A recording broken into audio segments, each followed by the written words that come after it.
เป็นหยังต้องโปรแกรมจิตใต้สำนึกเจ้าฮู้บ่เพราะว่าจิตใต้สำนึกเฮ็ดเวียกคู่กันกับเฮา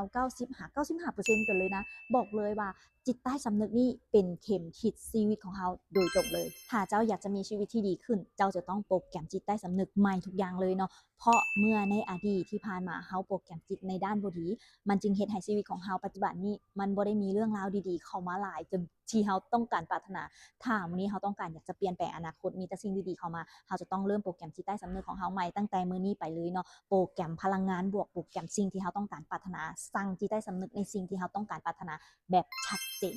เพราะจิตใต้สำนึกคือดวงจิตหนึ่งที่อยู่ในตัวเฮาเป็นอมตะบ่มีมื้อลับบ่มีมื้อตายบอกเลยว่าเฮ็ดเวียกตลอดเวลาแบบนี้เนาะเป็นพลังที่มีพลังมหาศาลที่เฮาบ่สามารถคาดเดาได้เนาะ